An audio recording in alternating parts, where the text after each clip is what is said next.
निवडणुकीची रणनीतीचं काम सुरू झालेलं आहे आणि जागा वाटपाची पण चाललेली आहे. त्याच्यामुळे आम्ही तुम्हाला सांगितलं आणि आज आता आमचे जे मित्र पक्ष आहेत,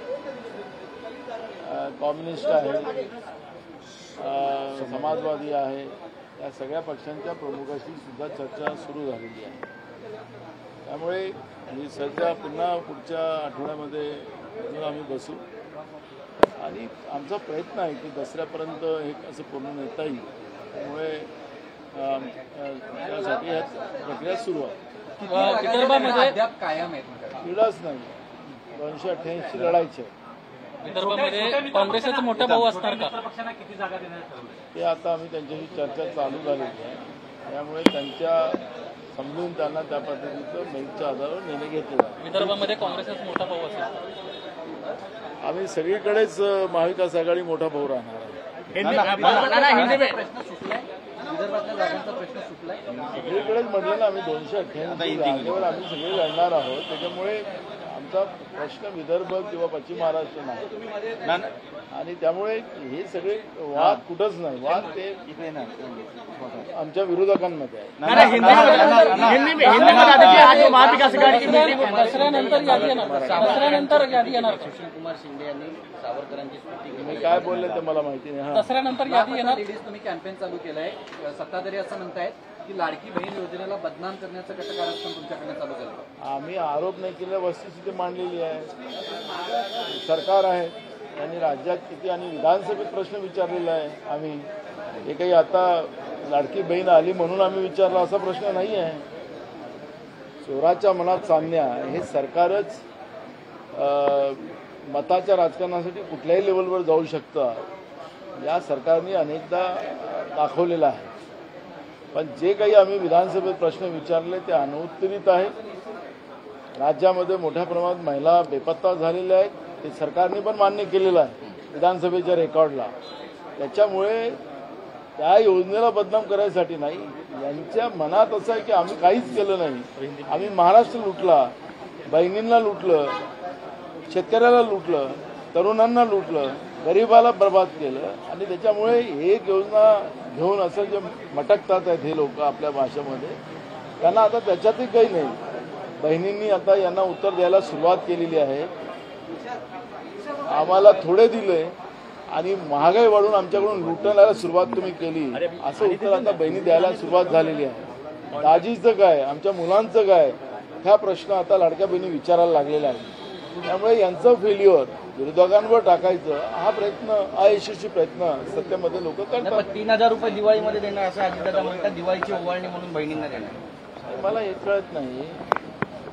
तुम्ही तेलावर, खायच्या तेलावर 135 रुपये भाव वाढवले, तुम्ही सगळ्या गोष्टींची महागाई वाढवली, तर बहिणीच्या खिशातून किती पैसे काढले त्याचं उत्तर अर्थमंत्र्यांनी द्यावं. म्हणजे तुम्ही 1 रुपया देताय आणि 10 रुपये बहिणीकडून काढतात आहेत, ह्या बहिणीला कळतं ना. तुम्ही बहिणींना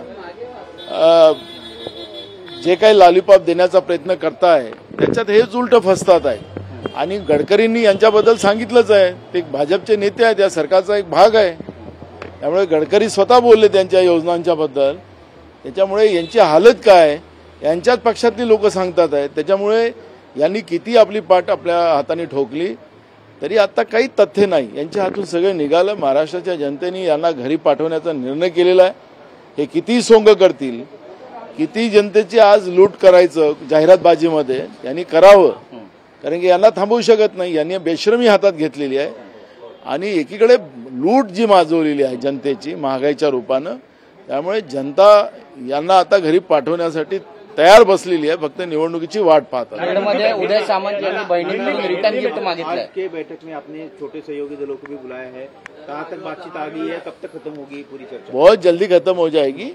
हमारे जितने भी मित्र पक्ष है वहाँ जो आए हैं उनसे सबसे बात चल रही है और मुझे लगता है कि दसरे के पहले तक हम लोग बहुत सारी सीटों पे डिक्लेरेशन करेंगे. कितनी सीटों पे चर्चा हुई है? दलों को क्या डिसाइड हुआ है कितनी सीटें छोड़ी जाएगी? 150 के ऊपर. आप प्रमुख पार्टी, आपने अपने कोटे से उनको सीटें छोड़ेगी? ऐसा नहीं, हम 288 में हम लोग सब लोग जो भी मेरिट है उसके आधार पर डिसीजन लेंगे. अभी तक कितने सीटों पे चर्चा हुई है? 150 की बात कर रहे हैं आप अभी? 150 से ऊपर हमारी सीटों पे चर्चा हो गई। अब मुझे लगता है कि बहुत ही क्लियरिटी से सीटें क्लियर हो जाएगी। अमित शाह कह रहे हैं कि बीजेपी का 2029 में मुख्यमंत्री होगा, खुद के दम पर होगा। उनके इस बयान को आप कैसे देखते हैं? अब वो एकनाथ शिंदे और अजित पवार ने समझना चाहिए कि उनकी हालत क्या होने वाली है। चुनाव के पहले ही जो 2029 का सपना लोगों को दिखा रहे हैं, तो उनके जो साथी है उनकी हालत क्या होने वाली है उन लोगों ने डिसाइड करना है। तो इसलिए वो आना है कि नहीं 2029 को तो लेट है, पर अभी जो इनकी हालत बना के रखी है एकनाथ शिंदे और अजित पवार की, ये इसमें स्पष्ट हो गया। बीजेपी अलायंस को लेके नहीं चल सकती, बीजेपी धोखेबाज है, ये अमित शाह ने बता दिया। एक तरफ देवेंद्र फडणवीस जो है वो लव जिहाद और वोट जिहाद की बात करते हैं, और दूसरी तरफ अजित पवार कहते हैं कि मैं 10% मुसलमानों को टिकट दूंगा। दोनों नेताओं के अलग अलग बयान। देखो, इनका सब वोटों का राजकारण शुरू है, ये तो स्पष्ट है। मैंने कल भी बोला है कि देवेंद्र फडणवीस को शर्म आना चाहिए कि अगर वो वोट जिहाद की बात करते हैं, वो राज्य के गृह मंत्री है, एक संविधान के पद पे बैठे हैं, वोट को अगर वो वोट जिहाद बोलते हैं तो ये संविधान को मानने वाले लोग नहीं है। और रही लव जिहाद की बात, तो राज्य के गृह मंत्री है, कितना 7.5 साल से वो राज्य के गृह मंत्री, एक लंबे समय है। कहाँ लव जिहाद हुआ, क्या हुआ, कितने लोगों का आज तक कार्रवाई की? चुनाव के समय में इस तरह के जुमलेबाजी कर और धर्म के लड़ाई लड़ाकर बीजेपी जो राजनीति करती है, वो ओछी राजनीति खुद देवेंद्र फडणवीस करना चाहते हैं, लेकिन उनको माफी मांगना चाहिए।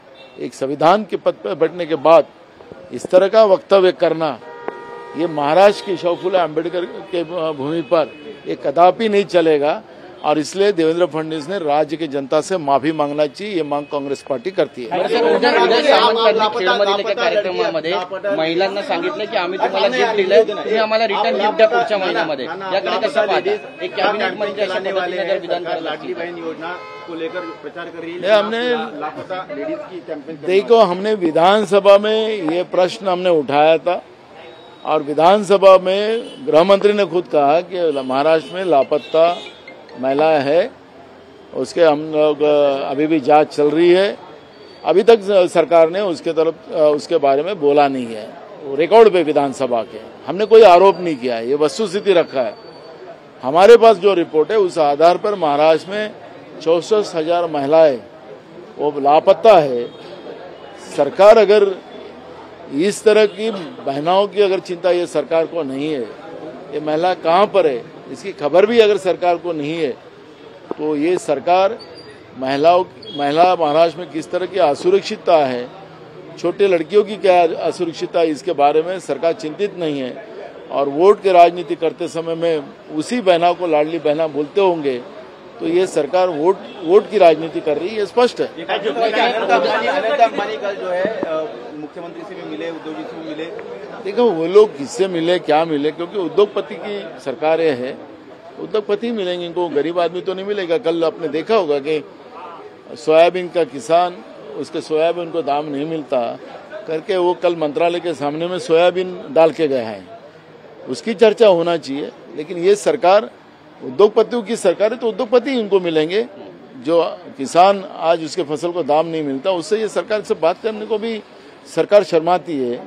सरकार को किसानों का पसीने की बदबू आती है, और इसलिए जो उद्योगपति हैं उनसे ये लोग मिलेंगे, किसान और गरीब से थोडी मिलेंगे। उदय सामंत यांनी महिलांकडे रिटर्न गिफ्ट मागितलं, आम्ही तुम्हाला गिफ्ट दिलं, तुम्ही आम्हाला पुढच्या महिन्यात रिटर्न गिफ्ट द्या असं म्हणतात। हे मताचं राजकारण करतात आहेत, बहिणीला दिलेलं पण त्याला महागाई वाढवली आणि बहिणीकडून जास्त लुटलं, त्याचं उत्तर या लोकांना निवडणुकीत द्यावं लागेल। आणि बहिणी यांना असं गिफ्ट देणार आहे की हे सत्तेचा जो माज या लोकांना आलेला आहे, हा माज यांना सत्तेतून उतरवून बहिणी उतरवणार आहे। ही परिस्थिती आज महाराष्ट्रात आहे।